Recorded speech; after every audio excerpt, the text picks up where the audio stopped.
Tonight, we're slipping into silk slippers, brushing aside velvet drapes, and stepping into the perfume-heavy world of 18th century French aristocracy, where the greatest social battlefield wasn't war or politics, it was nap time. Picture this: gilt-frame mirrors catching the last lazy gleams of sunlight, peacocks wailing somewhere in the distance, and a nobleman adjusting the angle of his chaise longue with the seriousness of a general preparing for battle. You've just arrived at a sprawling country chateau, the kind with too many windows and not enough sense. And what's the first thing you notice? Everyone is whispering about the same thing: who's napping when, and whether they're doing it correctly. Yes, before you can even hang up your powdered wig, you've walked into a world where the timing, position, and accessories of a good nap are taken more seriously than court gossip. Welcome to the aristocratic nap wars, and spoiler alert, you probably wouldn't survive this. Not because it's brutal, but because it's so obsessively refined, you'd forget what real sleep feels like. So, before you get comfortable, take a moment to like the video and subscribe, but only if you genuinely enjoy what I do here.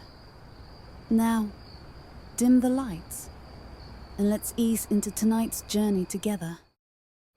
You stand near the edge of a sun-drenched salon, and the air is thick with beeswax polish and old ambition. A Grand Duchess nearby checks the hour, not on a watch, of course, but by peering at the shadows cast across an imported Italian tapestry. It's nearly time for her pre-meridian repose. To your surprise, an entire staff has been deployed for this moment. Curtains are drawn with a theatrical sweep. A cushion, recently fluffed by someone named Etienne, who holds the elusive title of Cuisinier Royal, or Royal Cushioner, is placed precisely beneath her knees. A breeze is coaxed in through a set of windows no one's allowed to look out of directly. Because here, napping isn't laziness, it's ceremony. The French aristocracy in the early to mid-1700s has perfected idleness to an art form. Every moment not spent in public performance must be spent restoring one's mystique. And the nap, or repos d'élégance, is the sacred middle ground between social presence and blissful withdrawal. You follow the schedule: breakfast, light and mostly ornamental, followed by correspondence, dictated to someone else, a promenade, a musical interlude, and then the nap window opens, somewhere between 1 and 3 o'clock, depending on your personal school of thought. The optimum nap moment strikes. Some say it's when the bees outside your window hum at their loudest. Others insist it's the second after your footman has served chilled lavender water. Historians still argue whether these naps were truly restful or more a kind of socially enforced stillness. Some diaries hint at real sleep. Others describe it more like horizontal thinking. But no matter how they framed it, everyone performed the nap. A visiting noble once failed to nap before 3 and was promptly labelled unreliable. Another was banished from an elite salon for bragging about skipping their siesta entirely. Like a peasant, someone whispered behind their fan. There's a deep and ridiculous hierarchy at play. Nap accessories for one. Some prefer a chaise longue with carved lion feet and embroidered scenes of mythological boredom. Others insist on hammocks suspended by swan-necked stands, custom ordered from Venice. And then there's positioning. Do you nap on your left side to aid digestion, as one overly influential pamphlet claims? Or recline slightly upright with a heavy silk eye mask to show your discipline? You experiment. You try the fainting angle. You attempt the full sprawl. Nothing feels right. A servant coughs politely and adjusts your elbow. Too modern, she says with a grimace. You nod. Of course. Elbow angles must be pre-revolutionary. Outside the salon, a debate rages, not about taxes or wars, or Enlightenment ideas, but whether true nobility naps with or without slippers. One duke insists that naked feet invite mischievous dreams. Another claims silk stockings must never crease, not even in sleep. And so, as you finally recline into a velvet-draped chaise beside an open window, the breeze catching the edge of your lace cuffs, you begin to understand. In this place, napping is not escape, it's expression. A declaration of wealth, timing and style. A moment where you too can float above the troubles of the world on a perfectly puffed pillow. You close your eyes not to sleep, but to signal that you could if you chose, and that in this kingdom of yawns and delicate snuffles you belong. The curtains rustle slightly as someone exits the salon with a satisfied sigh, and you're reminded this all begins with the Sun King. Louis XIV, who famously believed he was the state, also believed he was its most elegant sleeper. If France revolved around him, then surely even time itself must pause while he rested. And so, the king's nap became a kind of ritual performance, observed, commented on, and, if you were lucky, imitated. You're now standing, figuratively speaking, in the mirrored halls of Versailles, not at court during a grand ball or scandalous intrigue, but at 2:45 in the afternoon, when the king's scheduled repose is approaching. The palace itself seems to hold its breath. Courtiers are careful not to clink their teacups too loudly. A harpist begins playing a drowsy tune just outside the royal chambers, carefully composed to assist the king in drifting into regal slumber. The nap was never just for Louis. It was theatre. Attendants bustled about fluffing embroidered cushions with such intensity it bordered on choreography. If Louis yawned, everyone in the room suddenly remembered they were very, very tired too. Historians still argue whether Louis XIV's midday rest was genuine sleep or something closer to power projection. After all, what better demonstration of absolute control than the ability to pause one's kingdom for a snooze? No rebellions, no unruly merchants, no pressing emergencies. Just a silky eye mask, a footstool, and a kind of sleepy supremacy. Naturally, this trickled down to the nobles. If the king napped at 2:45, so did his favourites. By 1700, the aristocracy had begun to structure entire days around their own versions of his sacred stillness. Imitation, after all, was the sincerest form of flattery, and the safest form of flattery when you're angling for royal favour. Some nobles went even further, tailoring their nap schedules to slightly outdo the king. A marquis might claim he begins his descent into rest at 2:30, suggesting a more refined biological clock. A duchess might boast of awakening at precisely the moment Louis drifted off, thus claiming a sort of dreamy counterbalance. You lounge now in a miniature Versailles-style salon owned by a minor countess, known for her devotion to royal mimicry. She's hired a flute player to match the king's harpist, a team of rest consultants to recreate the rumoured humidity of Louis's room, and a dog that snores in rhythm with the king's old spaniel.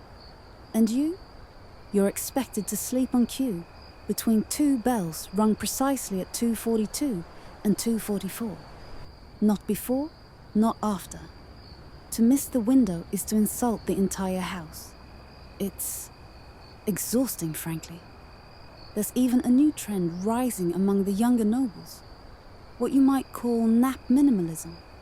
Instead of elaborate rituals, they brag about how little effort their naps take.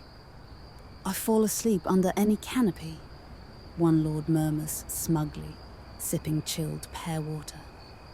His manservant rolls his eyes.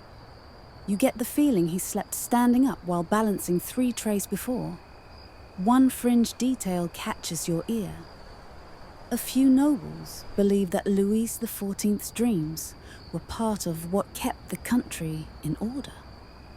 That his mind, when resting, whispered solutions into the very fabric of France. You hear someone mention a dream the king supposedly had about reorganizing taxation while sleep mumbling about apricots. Completely unverified, of course, but oddly comforting. You lean back again, letting your eyes drift toward the gilded ceiling where cherubs nap among carved clouds. It's all so perfectly ridiculous, and somehow it works. The echo of Louis's schedule shapes everything. Whole families define their identity by their allegiance to his nap philosophy.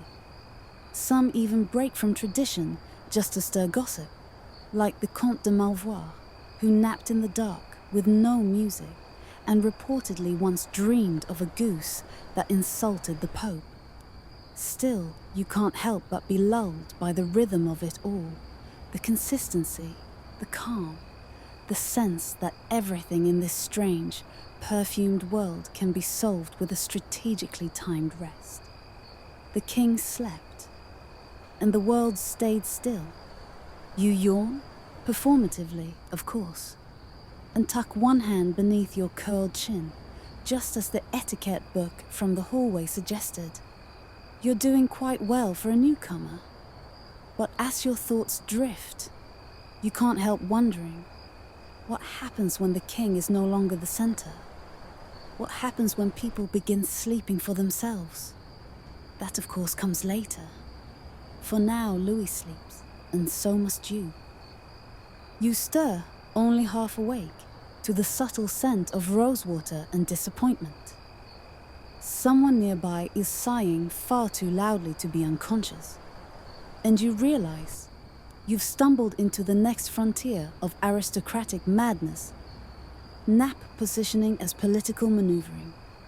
Around you, a quiet war is unfolding in feather-stuffed silence.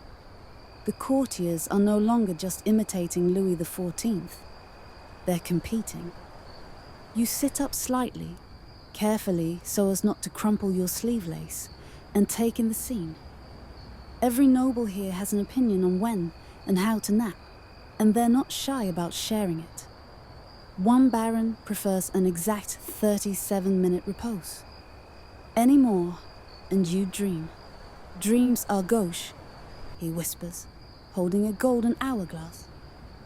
Another lady claims to nap in 2-minute increments, 12 times a day. Naplets, she calls them.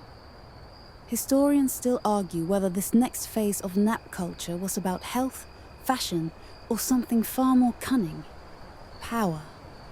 At court, status isn't just about who you are. It's about how you sleep. There's the well-known theory of the tri-nappeurs, nobles, who divided their day into 3 exquisite resting periods, each one a chance to reposition themselves politically. One nap after luncheon to show moderation, one before opera to demonstrate restraint, one after supper, preferably within view of a rival, to signal contentment. You trail one particularly ambitious viscount, Jacques de something or other, who times his naps to the Queen's rumoured rest schedule. He arrives near her chambers and just happens to recline against a silk divan right as her maid brushes past. A coincidence? Hardly. This is a maneuver. You've entered the realm of tactical drowsiness. Even yawns have become suspect. Was that a genuine sigh of exhaustion, or a strategic pause to interrupt your story about your new wig powder? You watch as a marquise yawns just loud enough to draw attention, then, accidentally, spills a monogrammed handkerchief onto the lap of a young duke. Another alliance formed under the banner of boredom. The nap, once a sacred moment of reprieve, is now weaponized. Pillows are selected not for comfort, but for visibility. Reclining angles are discussed like fencing stances. One noble even hires a tutor in postural languor, a short-lived Parisian craze that encouraged looking serenely exhausted at all times. You overhear someone at tea mutter, "He naps like a commoner, flat on his back, no layering." The insult lands heavy. There's even gossip about a rogue count who dared nap in a chair, upright, like he didn't care who saw his ankles wrinkle. But of course, the greatest sin isn't how you nap, it's when. Scheduling has become the battlefield of choice. Entire cliques have formed around preferred nap times. The 2 heures, who claim the body is at its dreamiest just after lunch, and the 4 heures, a rebellious younger set who nap dangerously close to supper, believing delayed drowsiness to be more modern. You, naturally, are caught in the middle, invited to both faction salons and expected to show loyalty with your eyelids. You try to remain neutral, occasionally resting your eyes at 3 o'clock as a sort of compromise. It works, until someone leaves a sardonic pamphlet under your pillow titled The Half-Hearted Napper. Still, not all is frivolous. Among the many debates about ideal nap windows, one oddly rational trend emerges. Solar alignment.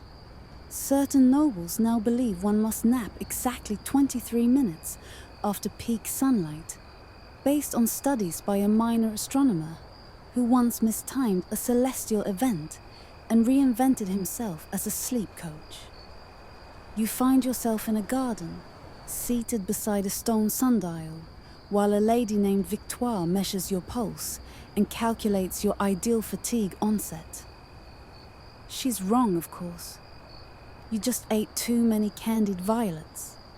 But you nod politely as she explains that your energy gradient favors a horizontal recharge at 3:17 p.m. You glance across the lawn and see Jacques de something or other eyeing the Queen's shadow again, slowly reclining at the exact moment her curtain shifts. It's all deeply absurd, and yet there's comfort in it too. These rituals, no matter how ludicrous, bind people together. They give rhythm to the floating hours of the elite, where work is forbidden and meaningful action discouraged. To nap is to participate. To time your rest just right is to win, quietly and with silk-lined subtlety. You stretch, not because you're tired, but because it signals the end of your third semi-official naplet. A servant appears instantly with a glass of chilled syrup water. You thank him in your sleepiest voice, hoping someone overhears. And as the bell chimes in the next salon, you prepare to nap again.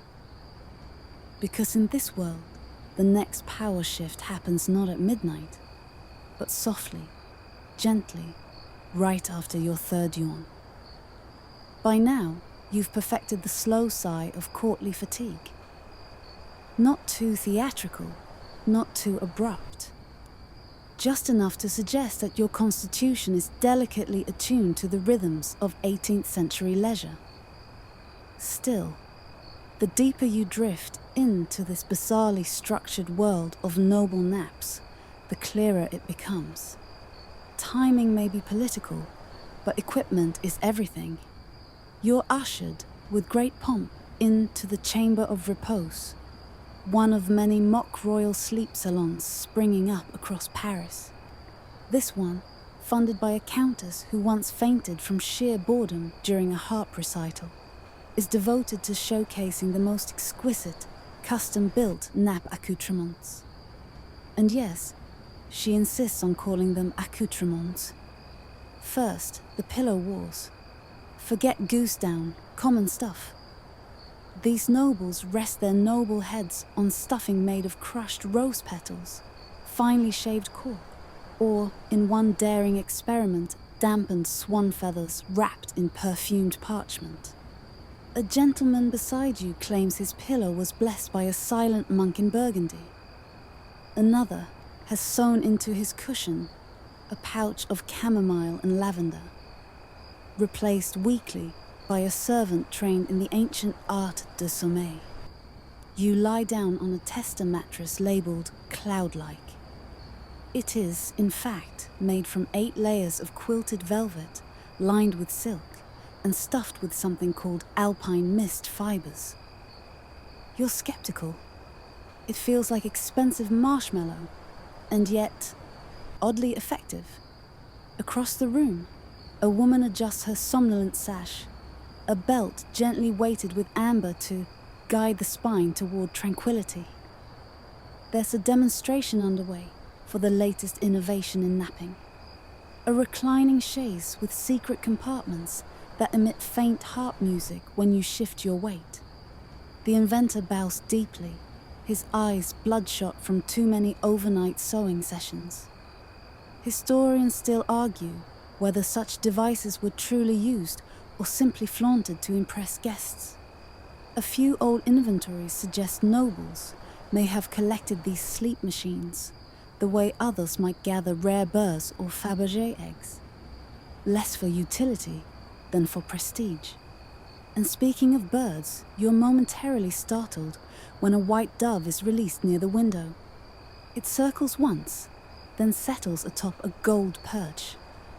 That's a tranquility bird, a maid explains with weary pride. She flutters when someone's pulse quickens, helps keep everyone calm. The dove blinks at you. You blink back. Fringe tip. A few nobles are rumored to hire someone to nap for them, claiming that with enough spiritual alignment, a servant's rest could rejuvenate the master. No science behind it.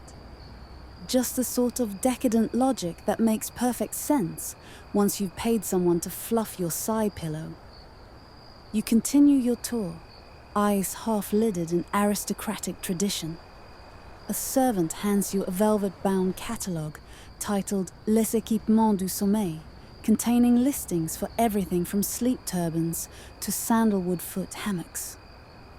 One noble boasts that his napping gloves, yes, those are real, are stitched from unicorn tail hair.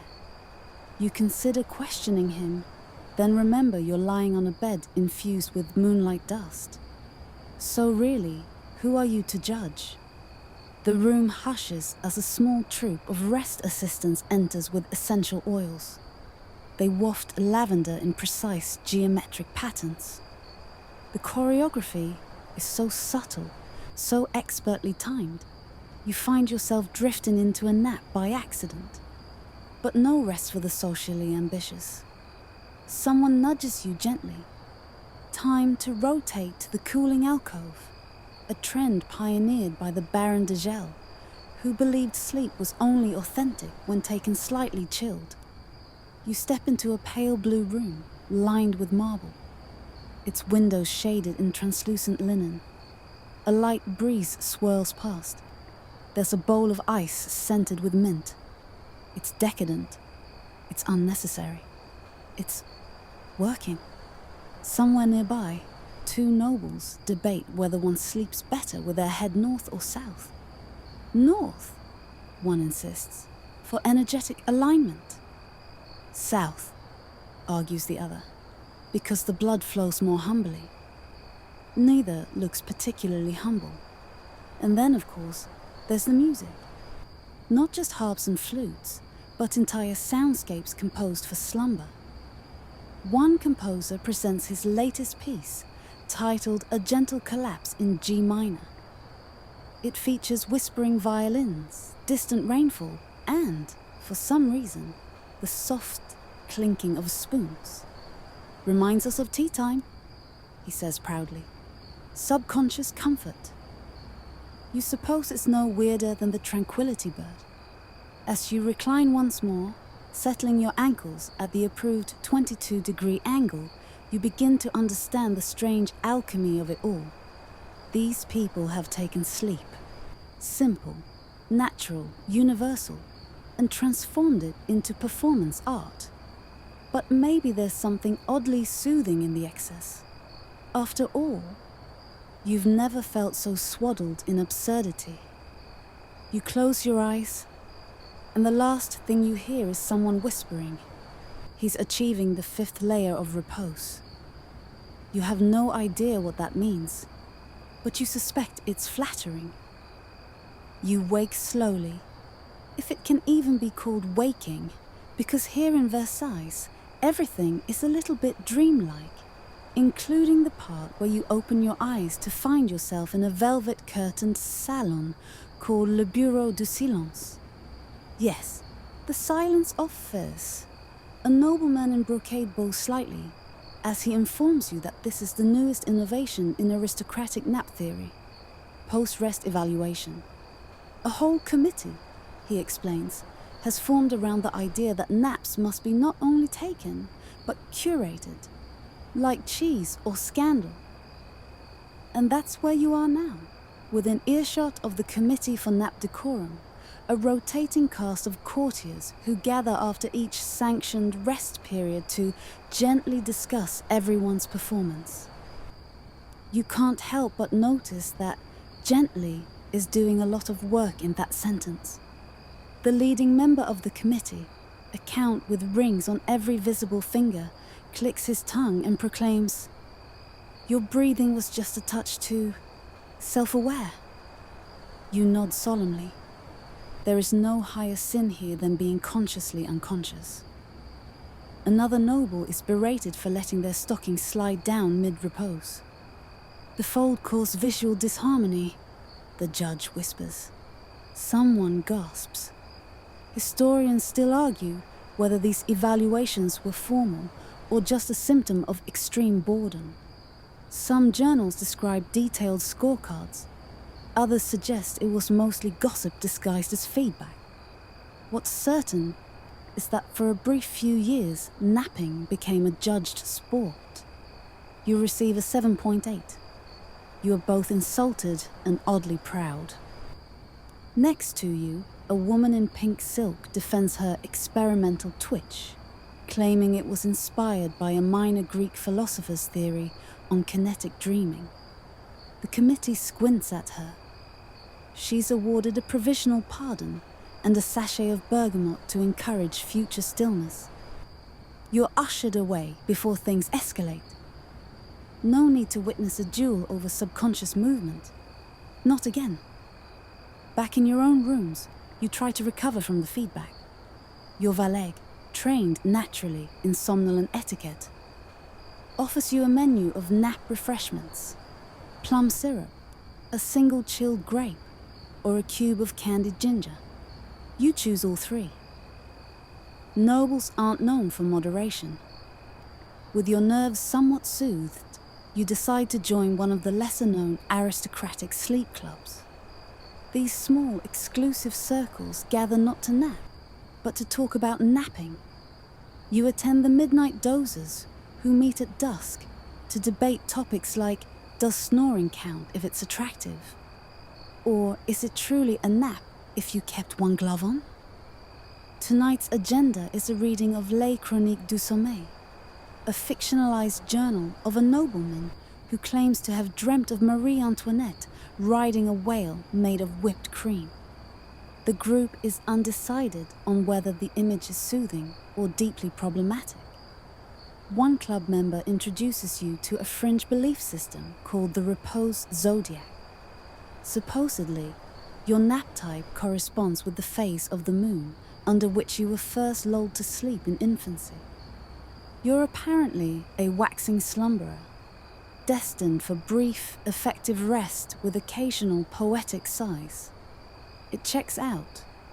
In one corner of the salon, a pair of duchesses whisper about a rogue faction known as the Wakeful Ones.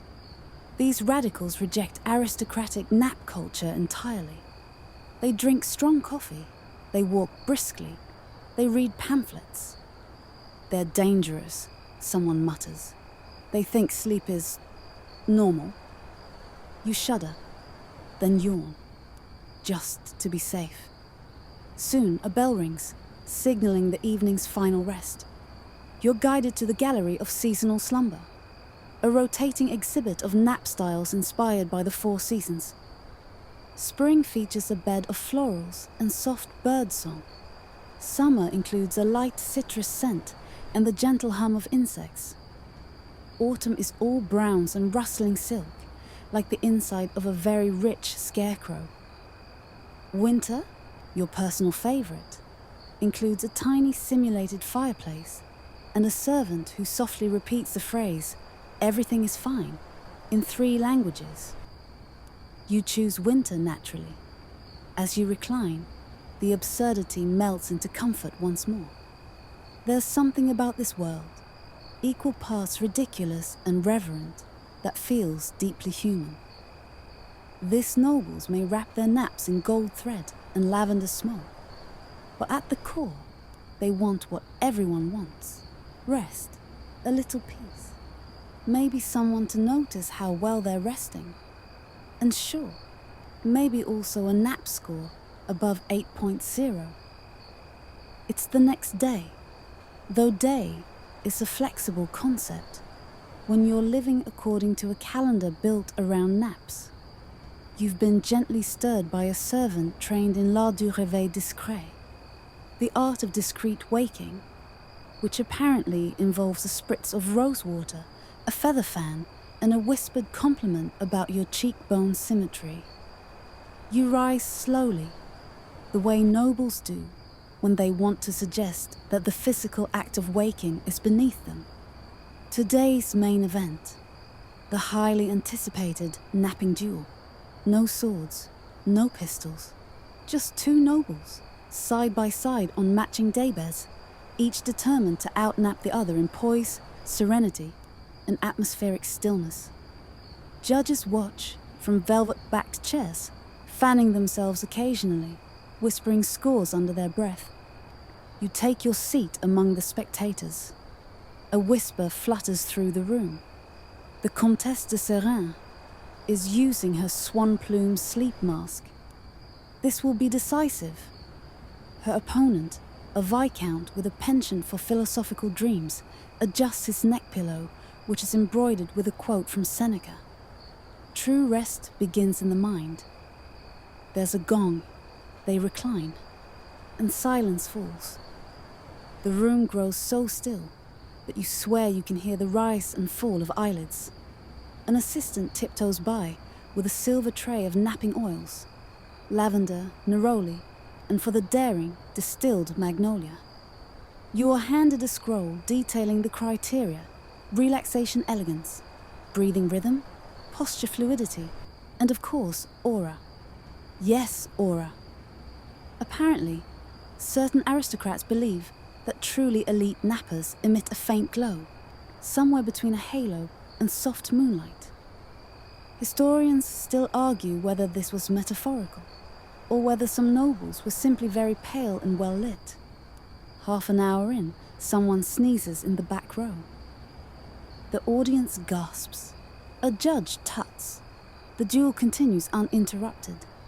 The Comtesse appears motionless, save for a serene twitch of one eyelid. The Viscount may be dreaming. His lips have curled into something suspiciously like a smirk. At the climax, a dove lands on the Comtesse's foot. Everyone faints a little in admiration. Eventually, the gong sounds again. The duel ends. The judges deliberate behind a curtain, emerging to declare a tie, but only because awarding a single winner would have caused an incident last time. They drape both contestants in soft blue sashes reading Nap Laureate. The crowd applauds in their quietest claps. As you stroll through the hall of decorative parasols afterward, yes, even umbrellas for naps exist. You hear snippets of conversation about future matchups. Rumor has it a marquis in the south can slow his heartbeat at will. Others speculate about a widow who naps so perfectly she's been offered a teaching post at the Académie du Repos. Of course, not everyone is amused by the spectacle. You're led next to a drawing room where a group of quietly rebellious nobles has gathered. These are the minimalists. Nappers who reject the frills and frippery. They nap sitting upright, sometimes even, gasp, on wooden chairs. One man sleeps with no pillow at all, his head tipped back like a swan mid-complaint. You try their method just for a moment. Your neck protests, your spine complains. Your aura, if you ever had one, takes a leave of absence. Respectfully, you return to your favorite chaise and lounge. Later that evening, a historian visiting from Vienna gives a short lecture titled On the Cultural Significance of Courtly Dozing. She makes the argument that these rituals, while ludicrous on the surface, are a response to deeper anxieties, boredom, political irrelevance, and the slow erosion of noble privilege. The nap, she says, is both escape and performance, a way to do nothing while appearing to do it better than anyone else. You sip your plum syrup and nod. She might be onto something, or maybe you're just drowsy. The night winds on. Music wafts in from another salon. Someone is performing The Four Seasons of Fatigue, an original piece for harp and glass harmonica. You settle into a velvet nook, wrap yourself in a sleep shawl stitched with tiny fleur-de-lis, and drift toward that strange border between absurdity and bliss. Because here's the truth no one says out loud. In a world where power is slipping and futures are uncertain, a good nap is its own kind of revolution. You wake to find a small envelope pinned delicately to your sleeve with a silver clasp. Inside, an invitation, heavy cream parchment, faintly perfumed, with a wax seal pressed by someone who definitely owns more wigs than books. It reads, "You are cordially invited to attend the Grand Symposium on Dreams and the Science of Sleepy Vapors. Attendance mandatory." Pajama formal. Naturally, you accept. You're escorted by a liveried footman to the east wing of the palace, where scholars, aristocrats, and self-proclaimed dream interpreters have gathered in a room lined floor to ceiling with plush sleeping rolls and books, with suspiciously soft covers. A woman in a silk turban greets you with the phrase, "Have you ever napped in zero gravity metaphorically?" You nod slowly. The symposium begins with a keynote address by the Duc de Somnolence, who insists that dreams are merely the soul's method of folding laundry. His hair resembles a puff pastry. You trust him implicitly. Then come the presentations. First, a Viscount demonstrates a new type of nap mattress filled with crushed marzipan and eiderdown. It encourages sweet dreams, he explains, and the audience chuckles politely. You try to sit on it later and briefly hallucinate a singing pair. Success. Next, a marquise presents her thesis, that exposure to specific scents during napping can influence dream content. She passes around tiny napkins infused with rosemary, nutmeg, and something vaguely like old money. One noble reports dreaming of a duel between two spoon collections. The theory gains traction. A quieter scholar, more powdered than powdered wig, takes the floor to speak on the controversial subject of lucid dreaming. Some say it's witchcraft, he admits, but I say it's etiquette taken into the astral plane. Historians still debate whether these experiments were serious scientific attempts or just another excuse to sleep publicly while claiming intellectual purpose. After a brief interlude for philosophical dozing, the symposium resumes with a roundtable on dream symbolism in court life. A baron recalls dreaming of a melting opera house, interpreted by the panel as unresolved feelings toward his opera-singing ex-wife. Another recounts floating above Versailles while being chased by a giant judgmental pastry. "Classic power anxiety," says the turbaned woman without blinking. A peculiar display catches your eye near the refreshments. It's a long scroll, pinned to a display board with ivory studs. At the top, the Nap Almanac, popular dream themes of the season. You peruse it leisurely, falling from a golden staircase, but landing on a roast duck. Being mistaken for a chandelier, playing harpsichord at one's own christening. Marie Antoinette as a talking teacup. Somewhere, someone is taking this very seriously. Outside, beneath a canopy of flowering chestnuts, a break is called. Servants glide among the guests, offering nap waters, flavored infusions with supposed soporific effects. You choose one with hints of lavender, pear, and the vague melancholy of late autumn. Feeling floaty, you settle on a divan and listen as a pair of nobles nearby discuss the most avant-garde sleeping accessories. One swears by heated booties filled with pebbles from the river Seine. The other insists his dreams have never been better since he started wearing a night bonnet embroidered with Latin prayers. Only the vowels, he clarifies. Consonants are too aggressive. Back inside, the final event of the symposium begins. A live reading from Les Rêves de la Noblesse, a collection of transcribed noble dreams, published anonymously to protect reputations and keep things titillating. You listen as the narrator, an elderly duchess with a voice like crumbling velvet, reads an entry involving a sleeping contest between Louis XIV and a baby goose. The crowd is rapt. Someone dabs a tear. And just like that, the symposium concludes. But not without party favors. You're handed a tiny satin pouch containing a dream charm. A miniature pewter pillow said to protect against unpleasant imagery.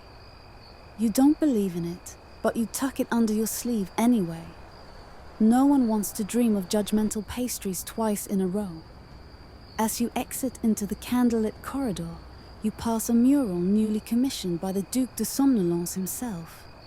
It shows a procession of noblemen riding clouds, each holding a goblet of warm milk and wearing identical expressions of triumphant tranquility.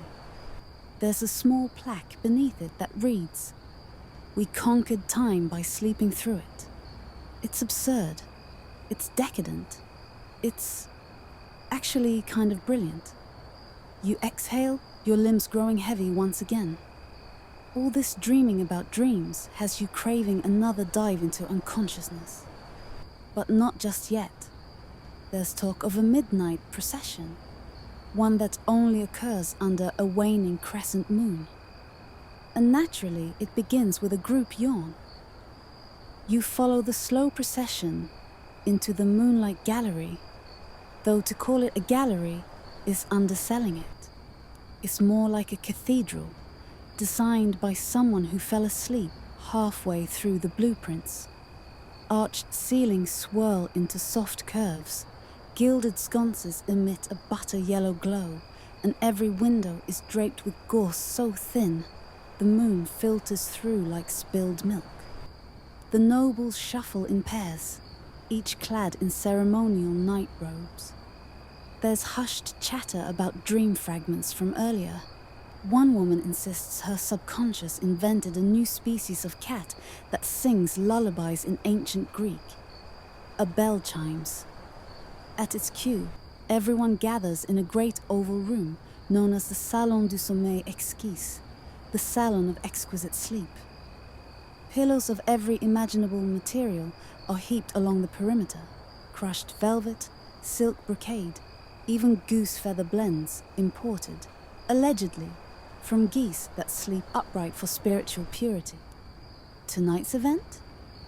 A ritual nap en masse, simultaneous choreographed slumber to honor the goddess Domina, a half-invented deity nobles whisper about when they're feeling whimsical or too relaxed to believe in Enlightenment rationalism.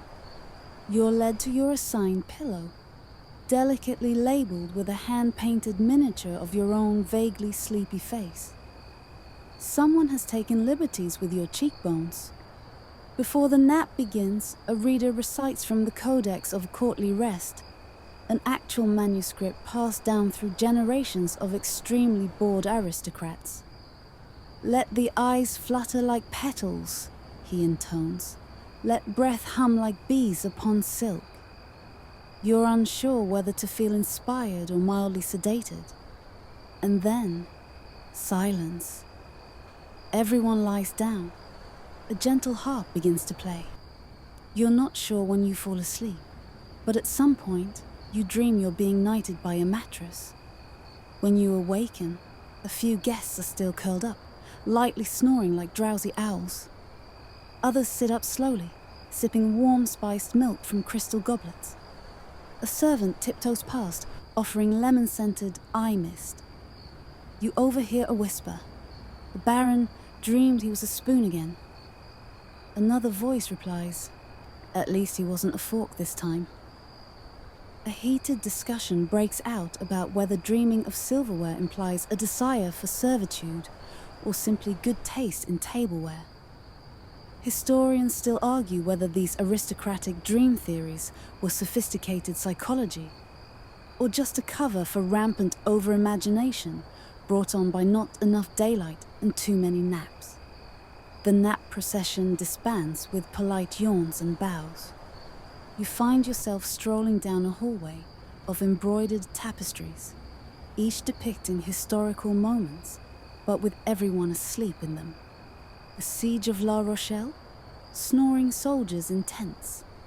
The coronation of Louis XV. The crown placed gently on his head as he snoozes beneath a canopy. One tapestry even shows the signing of a peace treaty, with both parties slumped over the parchment in synchronized repose. It's titled, Diplomacy, but make it drowsy. You can't help smiling. Later, you attend a quieter gathering in a private salon known only to the inner circle of nap connoisseurs. Here, conversation drifts toward more philosophical concerns. Can one nap too much? Is sleep still resistance if everyone's doing it? Should the monarchy adopt a formal nap minister? You sip on something called a lait d'ether, a warm milk blend with whispers of nutmeg and a totally unregulated dose of something vaguely hallucinogenic. Your arms feel like ribbons.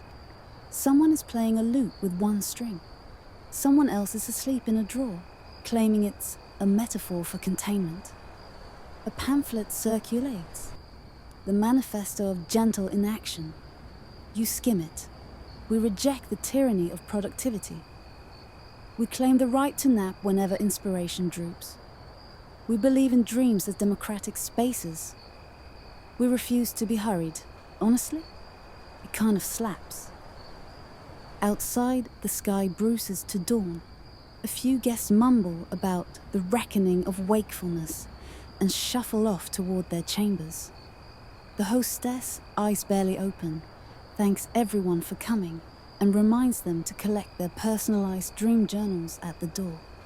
You're given one with soft pages and a cover stitched in pale blue thread. Inside, the first prompt reads, describe your most decadent nap. Be honest. We'll know if you lie. You return to your room, mind a gentle tangle of images and phrases. Was this real? Were you ever truly awake? Did the Baron really dream of becoming a spoon again? Your pillow welcomes you like an old friend. You stretch once, sigh, and let yourself fall backwards, into feathers, into velvet, into the absurdly cozy universe these aristocrats have curated like fragile glass. Outside, the moon gives way to morning. Inside, the dreams deepen. You wake to find your room awash in that peach-colored hush that only happens right after sunrise. Outside, Versailles stirs faintly. Silks swish in distant corridors. A lute string twangs somewhere, and a footman clears his throat in apology before knocking on the wrong door. You, however, have no plans of rising. Not until you've given today's nap itinerary a good long look. Yes, there's an actual schedule. Delivered to your bedside in a silver frame, the repose registry lists your day's engagements. 9 a.m, breakfast in bed, ideally mid-dream. 10:15 a.m, contemplative lounging. 11:30 a.m, the slow recline, a performance art nap. 1 p.m, nap and nibble salon. 3 p.m, seated, drowsing with moral ambiguity. 5 p.m, group, snuggle and discourse. It's exhausting just reading it. You doze off halfway through. Eventually, you rise and float to the breakfast table. You're joined by a young marquis who claims he can only digest fruit if he's reclined at a 37-degree angle. He gestures at a complex series of cushions and belts. You nod politely and eat your pear while fully horizontal. It's surprisingly effective. At 11:30 sharp, the slow recline begins in the East drawing room. This isn't just napping, it's performance napping. Court elites stretch themselves across fainting couches, while musicians play lullaby sonatas written just for these events. You notice one noblewoman fanning herself with an entire book of sonnets.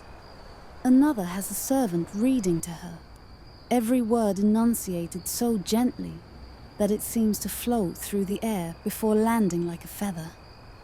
Somewhere near the windows, a duchess dressed entirely in pastel tulle begins her descent. She reclines with such theatrical flair that it takes a full 2 minutes and 3 strategically dropped sighs. Applause breaks out. Someone yawns in appreciation. A philosophy tutor begins explaining the nap arc, the emotional trajectory one experiences during the ideal rest, anticipation, indulgence, spiritual detachment, and eventual drool. The drool is vital, he insists. It's the ego melting. Historians still debate whether the slow recline was a sincere attempt at emotional expression or just another competition among aristocrats who had long run out of hobbies that didn't involve sitting. By mid-afternoon, you attend the nap and nibble salon, where trays of delicacies are placed just barely out of reach, so one must stretch lazily to reach them. A clever ploy to stimulate appetite without alertness. Invented by the Comtesse de Tarte, it's a hit. You recline on a chaise made of fig-scented cushions while nibbling on a cheese puff said to promote cozy thoughts. One footman adjusts your blanket every 10 minutes, not for warmth, but for ambiance. Nearby, a man with 2 monogles, you're not sure how, begins snoring while holding a book titled The Philosophy of Fluff. Someone places a silk ribbon in the book to mark his place. It's not even open. The room begins a gentle hum of synchronized snoring. The servants dim the lamps. And that's when it happens. The great pillow debate. Triggered by an offhand comment. Down is divine, but have you tried alpaca? The room erupts into sleepy murmurs of opinion. Goose-feather loyalists rally to one corner. The memory foam experimentalists roll lazily into another. A faction advocating for crushed lavender stems issues a yawn-heavy manifesto. Firmness is classism in disguise, one noble declares. Let us all sink equally. You wisely avoid taking sides and opt to nap beneath a neutral, diplomatic blend. Soft on top, firm beneath, with just a whisper of sandalwood. When you wake, the debate has quieted. Someone's drawn diagrams in chocolate sauce on a napkin. Another has drafted a nap rights charter in invisible ink, lemon juice probably. You wander outside. The gardens of Versailles are hushed this afternoon. Birds chirp in lowercase. Fountains gurgle like they're gossiping quietly. You pass a couple engaged in what appears to be meditative napping beneath a rose arbor. We're aligning our dreams, one whispers, eyes still closed. Everywhere you look, sleep is no longer a private act.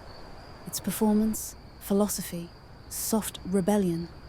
And in this dream-dazed society, the right nap at the right moment carries the same social currency as a witty quip or a particularly decadent wig. As you recline again, third time this hour, you marvel at the sheer architectural scale of aristocratic leisure. Here, amid gold trim and embroidered upholstery, sleeping has been elevated to art or absurdity, possibly both. Either way, you're fully on board. The late afternoon air smells faintly of beeswax, sun-warmed stone, and the elusive perfume favored by those who nap with theatrical intent.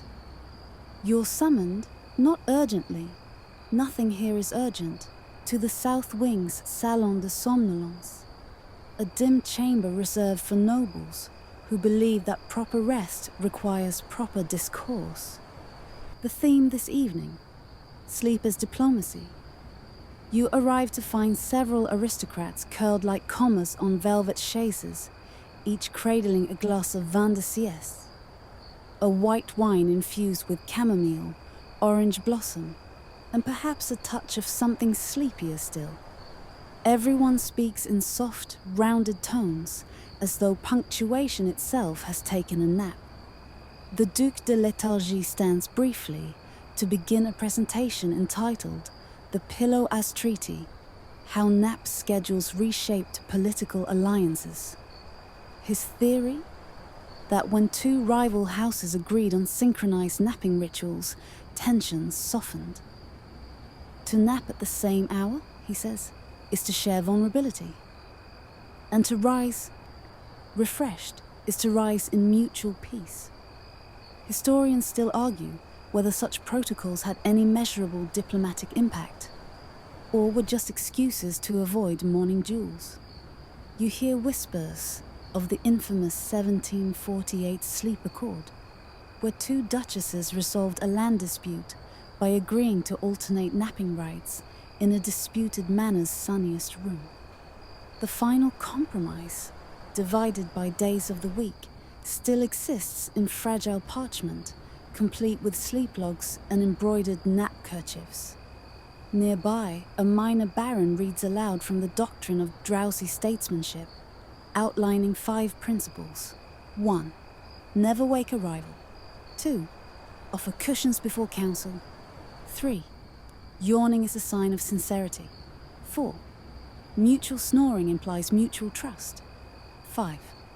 Peace talks must be held in rooms with gentle breezes and at least 2 cats present. No one questions these rules. You shift deeper into your chaise as the Comtesse begins telling the tale of the time Versailles nearly plunged into chaos. Not over war or famine, but because 2 adjacent wings of the palace had overlapping nap concerts. The harps clashed. The lullabies competed. One wing favored Swedish ambient tones. The other demanded solo lute. It took 3 days and the intervention of a royal sleep therapist to restore harmony. To lighten the mood, someone begins the evening's parlor game. Name that nap. Each player must describe a moment from their week, using only nap metaphors. You hear. Monday felt like a chaise with a broken leg. Tuesday was a lavender-drenched yawn, interrupted by letters from my tailor. Wednesday, I reached REM, then betrayal. Yours? A warm blanket stolen at court. The group sighs in collective appreciation. The evening drifts onward with the grace of a feather circling a perfume bottle. By candlelight, nobles trade sleep stories. Of lucid dreams during diplomatic visits. Of snoring so rhythmic it was mistaken for court music. Of a valet who once dreamt the entire tax code and woke up shouting about tariffs on goose feathers. In a darker corner, a marquise in semi-recline shares a cautionary tale. The tragedy of the nap renegades. A fringe group in the 1730s rejected coordinated sleep, arguing that spontaneity was the soul's true rhythm. They began napping mid-court events, even while fencing. One attempted to doze during a royal toast and woke with wine in his lap and exile on the horizon. Sleep must be structured, the Marquis says gravely, or it becomes mere collapse. At the stroke of 8, the host, an aging comte in quilted slippers, clinks a crystal bell. The final activity of the evening, the diplomatic snuggle. No one is quite sure who invented it, but the tradition is now sacred. Participants are paired by temperament and temperature preference, then arranged side by side on a pillowed dais the size of a ballroom. You are matched with a quietly witty duchess who claims her ancestors invented the concept of sleep-talking for political sabotage. You lie together in peaceful proximity, not quite touching, but sharing that warm envelope of shared stillness. A footman dims the chandelier until only the moon remains, projected through an elaborate lens onto the ceiling, casting swirling clouds and imaginary stars. Someone snores in iambic pentameter. And just before you drift off, the Duchess murmurs, "Sleep is the only place where I don't have to pretend I like marzipan." You nod, though she can't see it. In this moment, under this sky of velvet and make-believe, nothing more is required of you than presence and breath. You feel yourself sinking again, not just into the plushness of the moment, but into the grand theatrical softness that defines this entire aristocratic world, where sleep isn't an escape, but a performance, a philosophy, a diplomatic maneuver cloaked in dreams. You wake slowly, like a leaf drifting from the highest branch, weightless, unbothered. The diplomatic snuggle ended sometime after midnight, though you're not entirely convinced anyone left. You might still be lying on that pillowed dais, and this moment might simply be a particularly luxurious dream. Someone adjusts a curtain. The light changes. It's morning again. Or possibly very late afternoon. You stretch and blink, realizing that you've been summoned, yes, gently, by engraved invitation, to attend the most anticipated event in all of Versailles, the nap duel. Not to be confused with actual duels, which involve swords and scandal. Nap duels are a courtly form of conflict resolution where participants compete not with weapons, but with style, stamina, and softness of repose. Today's duel is between two cousins who argued over whose room has the superior nap acoustics. One insists the soft trickle of the north-facing fountains enhances theta waves. The other claims the western windows catch the nap light just so. Their compromise? A showdown. A battle of the beds. You arrive in the Salle du Son, a gallery outfitted with two identical feather beds placed beneath matching tapestries. Judges sit nearby, holding fans instead of scorecards. The audience murmurs in linen and lace. The rules are simple. Each contestant must enter a state of visible near sleep. Snoring is worth bonus points. Twitching deducts. Dream mumbling is considered performance art. They begin. One cousin unfurls across his bed like a cat on a windowsill. The other opts for the fetal curl, clutching a velvet pillow embroidered with the phrase, "nap or perish." Their breathing slows. The room stills. Someone sneezes, immediately disqualified. Meanwhile, the judges lean forward, squinting for signs of REM. One nods, solemnly. Another yawns involuntarily. A third writes a haiku about drowsiness on a folded napkin. The duel lasts exactly 24 minutes. The winner is crowned Viscount of Slumber and gifted a personal valet whose sole duty is blanket adjustment. You begin to wonder, why does anyone bother staying awake here at all? Historians still debate the origins of nap duels. Some claim they evolved from medieval silent prayers. Others believe they were an outgrowth of the post-wars of the 1600s, when nobles competed to be seen in the most artistically reclined positions in court portraits. You overhear one court poet grumbling that the duels are rigged. "It's all in the linens," he whispers. "High thread, count wins hearts." From the duel, you're swept into a new trend: sleep fashion parades. Aristocrats don their finest nightwear, brocade robes lined with sable, nightcaps adorned with ostrich plumes, slippers hand-stitched by blindfolded apprentices, allegedly for authenticity. The most prestigious designers release seasonal napwear collections. Summer 1752, all about pastoral languor. Autumn 1753, melancholy muslin with subversive frill. You model a sky blue ensemble trimmed in peach ribbon, tailored to allow maximum air circulation with minimum dignity loss. Your walk? A lazy drift. Your expression? Drowsy disdain. The crowd nods, approving your soft scowl. Nearby, a countess wears a gown so long it trails behind her like an entire dream sequence. She's followed by a page boy whose only job is to carry her foot pillow. One particularly fashion-forward duke displays a sleep mask with eye holes. "For performance dreaming," he explains. You don't ask what that means. As the parade winds down, attendees rate each other's outfits based on rustling noise, sleeve puff volume, and overall nap energy. The winner receives a scented candle with their own face on it.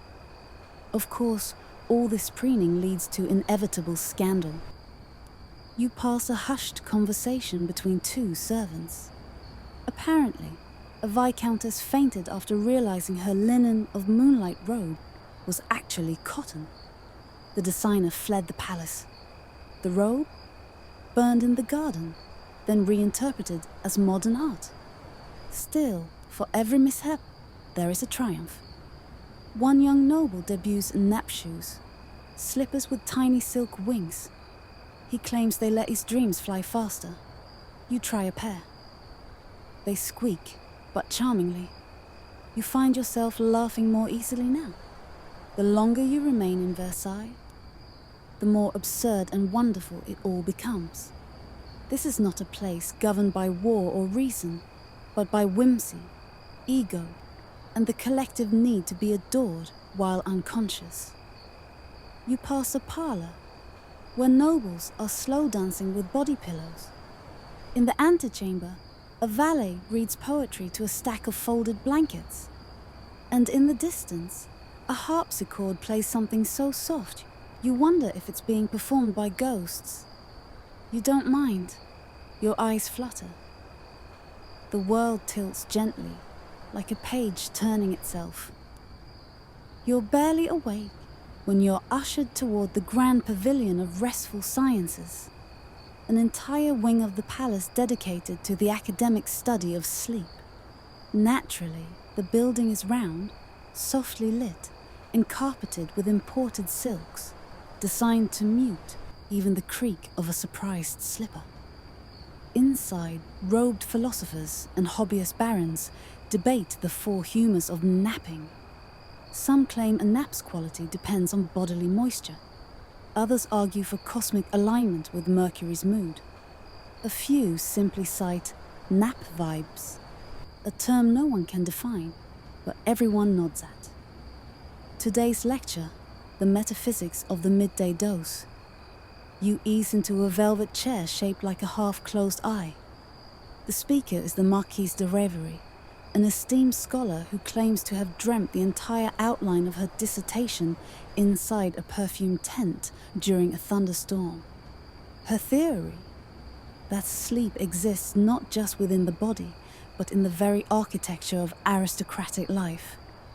Where there is no rest, she intones, there is no reason. She goes on to explain that the palace's corridors were designed to encourage drowsiness. The curve of each hallway, the lilt of every balustrade, is meant to lull visitors into a state of elegant stupor.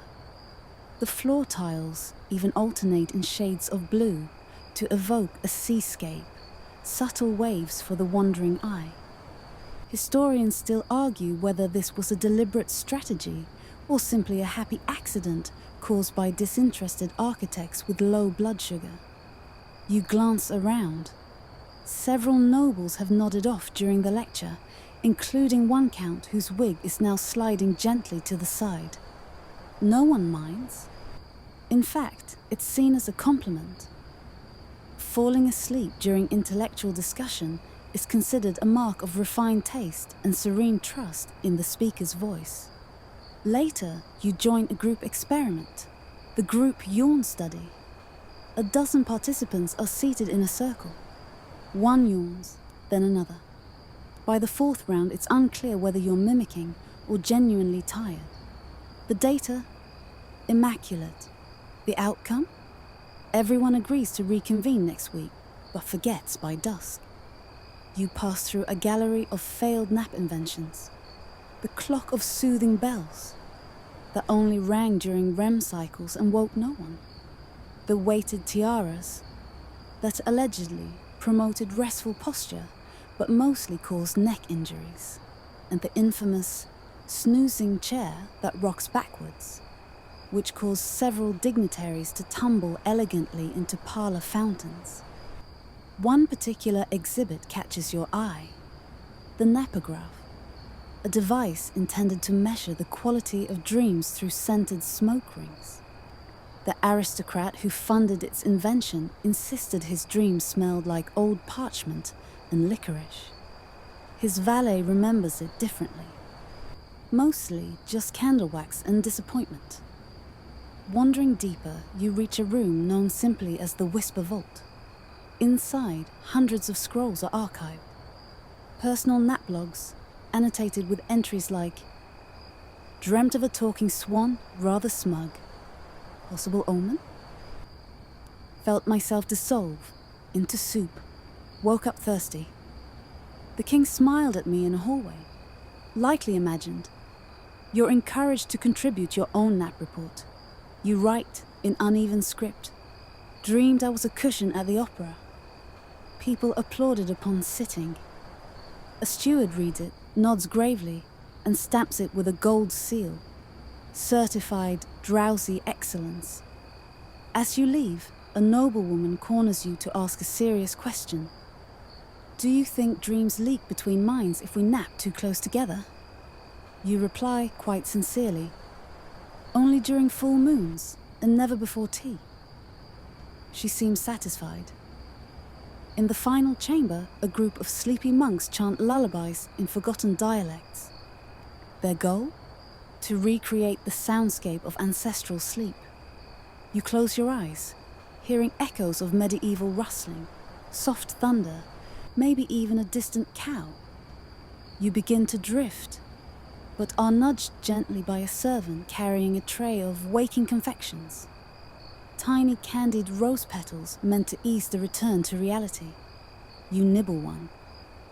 It tastes like nostalgia wrapped in sugar. Outside the pavilion, dusk paints the garden in lavender and gold. You feel wiser somehow. Not in a way that requires action, but in a deeper sense. You now understand the world not through urgency, but through the deliberate hush of those who've learned that slowness is a kind of elegance. You exhale. Your body remembers its own softness. Your limbs loosen like ribbon untied. And just as you're about to return to your room, you hear one scholar mutter a final thought. Perhaps dreams are just history, trying to nap inside us. You don't fully understand it, but it makes you feel drowsy. And that's enough. By now, you've nearly forgotten what it means to be fully awake. Your limbs operate on autopilot, responding not to conscious will, but to the gentle guidance of silk curtains and warm breezes. You've become an aristocrat of inertia. This morning, if it is indeed morning, you are invited to attend a most elite and secretive event, the Royal Naptathlon, a fusion of sport and slumber. The Naptathlon is whispered about more than it is witnessed. It takes place in the floating salon, a massive barge tethered just beyond the palace lake, reachable only by gondola or well-bribed swan. You board the vessel alongside other invited guests, each dressed in ceremonial nap gear with badges displaying their personal sleep heraldry. Yours, of course, is a yawning moon wrapped in a comforter. Inside, the atmosphere is solemn. Competitors stretch lazily, sip warmed lavender milk, and rub velvet patches for luck. You're not here to compete, merely observe, though you're warned that even spectators sometimes fall asleep mid-cheer. The Naptathlon has 5 events. 1. The 12-minute microdose. 2. The dream recall relay. 3. The synchronized snore. 4. Pillow fluff archery, less dangerous than it sounds. 5. The blanket cocoon speed wrap. Each event is judged by 3 former sleep scholars and a hedgehog named Monsieur Priquet, who is considered a living embodiment of restfulness. He's perched on a tufted cushion, blinking slowly. You settle into a plush gallery seat as the games begin. First, the microdose. Competitors lie on fainting couches arranged in concentric circles. A gong sounds. Each must enter stage 1, sleep in record time. Judges watch for eyelid flutter and snore bloom, the moment when breathing transforms from conscious to unconscious. A baroness sets a new record, 44 seconds. Her prize is a bed shaped like a gondola and the eternal envy of her rivals. Next comes the dream recall relay. In teams of 2, participants take short naps and then recount their dreams to their partner, who must sketch the scene. Points are awarded for clarity, surrealism, and emotional resonance. One memorable sketch features a goose giving a lecture on tax reform. Judges weep. A gold medal is awarded. Synchronized snore is admittedly chaotic. 10 nobles line up, lying head to foot on a spiral-shaped divan. They attempt to snore in rhythm. Some succeed. Others accidentally whistle. One hiccups and is politely escorted off the barge. The final events, pillow fluff, archery and blanket cocoon. Speed wrap draw audible gasps. Pillow fluff archery involves launching feather-filled pouches toward a bullseye that doubles as a teddy bear. You try it during intermission and hit the bear in the nose. You're awarded a small ribbon that reads, "At least you tried." The blanket cocoon. Speed wrap is a blur of silk, limbs and whispered panic. Nobles twist, roll, and tuck themselves into burrito-like bundles in under 15 seconds. The current champion is a viscountess who trains in secret, reportedly by sleeping inside a hammock made of quicksand. Historians still argue whether the Naptathlon began as a parody of the Olympic Games or as a genuine attempt to turn leisure into legacy. Some scholars point to ancient Roman sleep feasts.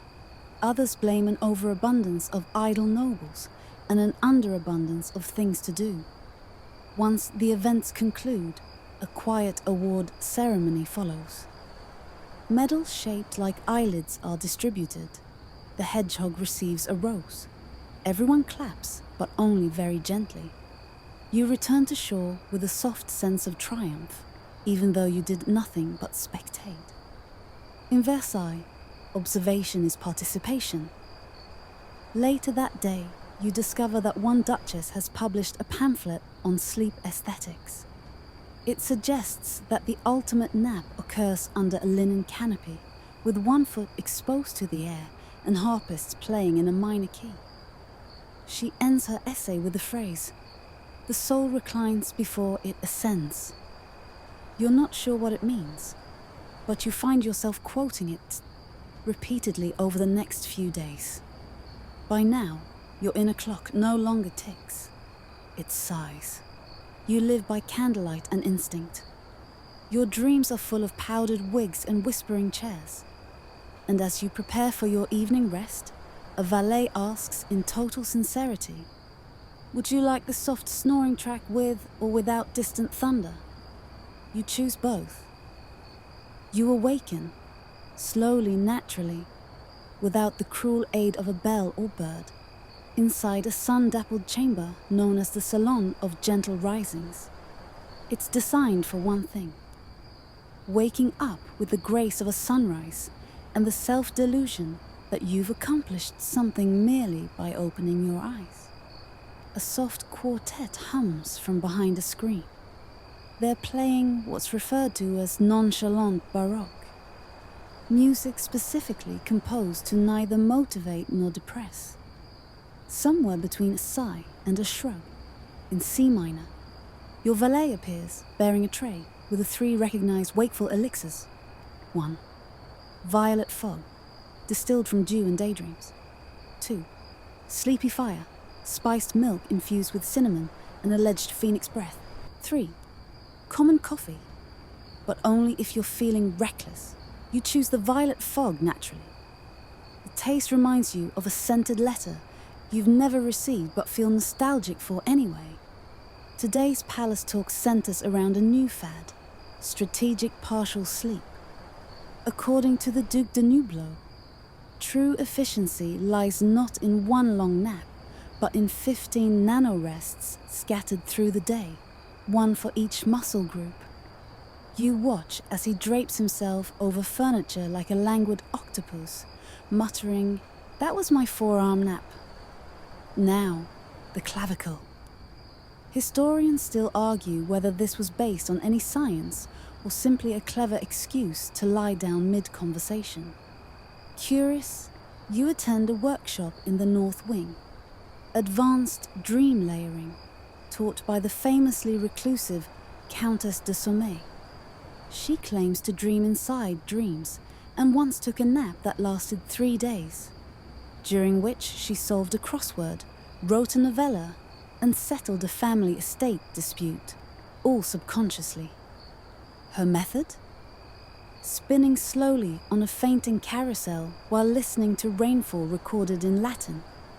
You volunteer to try, and while you don't achieve enlightenment, you do fall asleep for 7 minutes and wake up with the inexplicable memory of being a 14th century scribe allergic to parchment.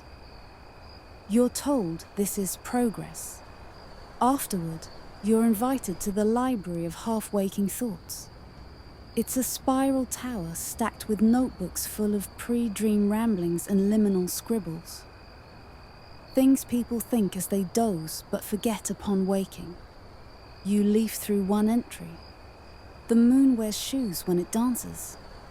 Never trust a goose who knocks twice. What if pillows remember us too? You nod. It all makes sense. From there, the day winds on in that wonderful Versaillesian fashion. Meandering, drowsy, softly absurd. You find yourself attending a rehearsal for the silent opera of sleep, where performers lie in bed on stage while musicians interpret their nap styles. One noble's twitchy leg inspires a spirited cello solo. Another's complete stillness is set to a mournful oboe.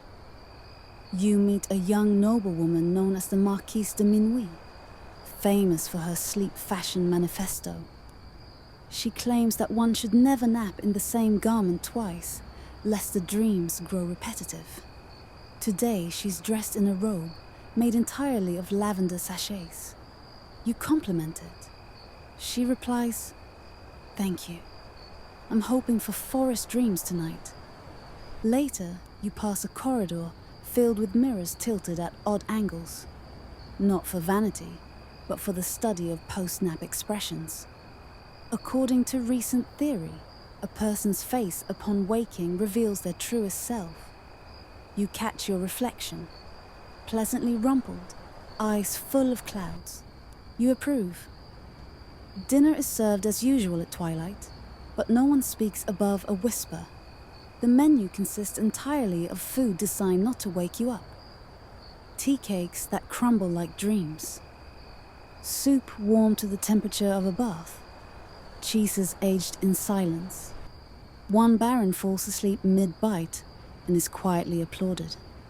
At sunset, the Queen herself issues a rare decree from her resting nook. All citizens are to experiment with the tranquil timeline, a schedule that allows for 2 hours of alertness per 3 hours of light sleep. On repeat. It's not mandatory, just highly encouraged by the crown. Everyone bows slowly. Before bed, you overhear a debate in the hallway about the ideal amount of pillow resistance. The leading opinion is firm enough to remind you you're alive, but soft enough that you don't care. You nod in agreement, even though you weren't part of the conversation. That night, in your chamber, you find your sheets have been warmed with polished stones and scented with a faint note of almond and old books. A valet offers you the nightly riddle. If you dream of someone dreaming of you, who wakes up first? You answer, hopefully neither, and he nods, satisfied. You lie back, sinking once more into the fabric of this drowsy world, where ambition is measured in size, victories in the stillness of limbs, and the highest compliment anyone can offer is a sincere, "You looked so peaceful, I didn't want to wake you." At this point, your sense of time has completely surrendered. Was it morning? Evening? Had days passed? Possibly weeks? You're not sure anymore. And truthfully, it doesn't matter. In Versailles, the clock does not tick. It naps politely between appointments. Tonight, the palace is alight with candle glow, reflected 1,000-fold in mirrors, fountains, and the polished surfaces of gold leaf furniture. But there's no gala, no fireworks. Instead, the mood is subdued, reverent. You've been invited to the most exclusive event of all, La Veille des Songes, the Vigil of Dreams. Held only once per season, this is the aristocracy's sacred commitment to uninterrupted, meaningful sleep. Everyone arrives dressed in their finest nightwear. Embroidered nightgowns, brocade robes, silk slippers, and even velvet sleep masks monogrammed with their dreams from last year. Yours reads, "Running late for nothing." The vigil begins in the Hall of Murmurs. There, nobles walk slowly in pairs, whispering lullabies in extinct dialects. The acoustics are designed so no single word can be understood. Only the soothing cadence remains, like wind in reeds or distant rainfall. You're led next into the antechamber of intentions. Here, each participant selects a dream they hope to have. There's a wall of cards listing common themes. Reuniting with a loved one across an endless field. Flying above a city made of pastry.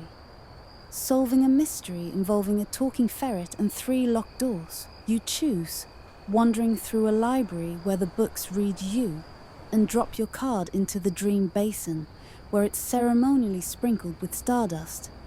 Actually, very fine sugar. Historians still argue whether the vigil was rooted in ancient Greek sleep temples, or simply an elaborate excuse to avoid conversation for 8 hours. Some say it was inspired by monkish meditation. Others believe it was a political maneuver, less snoring, more silence to listen for rebellion. But tonight, no one debates. They simply prepare.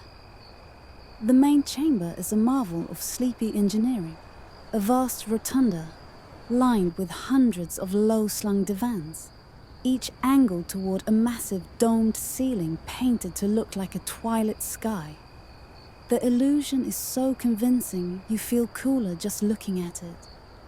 Tiny mechanisms shift stars across it every hour, mimicking real constellations, except slightly more whimsical.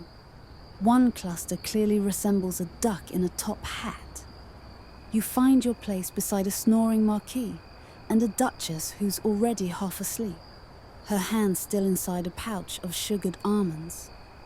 Then comes the most sacred moment, the ceremonial dimming. One by one, footmen in velvet slippers extinguish candles across the hall. No sound is heard save for the gentle shift of flame surrendering to breath. As darkness deepens, a single harp plays a descending scale, followed by a bell so soft it might be imaginary. This is your cue to settle. You wrap yourself in a linen cocoon and place one hand beneath the pillow. Ritual says it's where the dreams wait. The air is scented faintly with moss, old parchment, and plum. As you lie there, thoughts drift. You remember your first awkward nap in the salon of gentle risings, the comedy of the naptathlon, the Countess de Sommeil and her carousel, the peculiar sensation of seeing your post-nap reflection, knowing it was both you and someone dreaming of you. A valet, nearly invisible in the dark, tiptoes by, placing a tiny token beside your bed. It's a porcelain moon with a note attached. You've done wonderfully. Rest deeply. Your last thought before slipping under is simple and honest. I've never felt more quietly alive. And just like that, you're gone, swept into dreams like a leaf on slow water. Now, as your own breath evens out and the stillness around you grows even deeper, let your body soften into the mattress beneath you. Let your hands rest. Let your eyes grow heavier with each quiet moment. Picture the candlelight fading, the velvet hush of curtains drawn, the echo of a distant harp lulling an entire palace to sleep. You are part of that slumbering world now, no longer an outsider, but a gentle thread in its dream-spun tapestry. There's no need to think. The nap schedule has been perfected. The debates about dream themes can wait until tomorrow. Even the hedgehog judge from the naptathlon is resting now, curled on a pillow made from clouds and patience. Feel the last remnants of wakefulness drift away, like powdered sugar blown from a pastry, or a feather from a downy robe. You've walked the halls, sipped the lavender, fluffed the pillows just so. You've earned your place in the great plush slumber of Versailles. So take one last deep breath in and exhale slowly, letting your mind become as quiet as the hall of murmurs, as still as the starry ceiling overhead. Sleep well, dream deeply, and remember, the soul reclines before it ascends.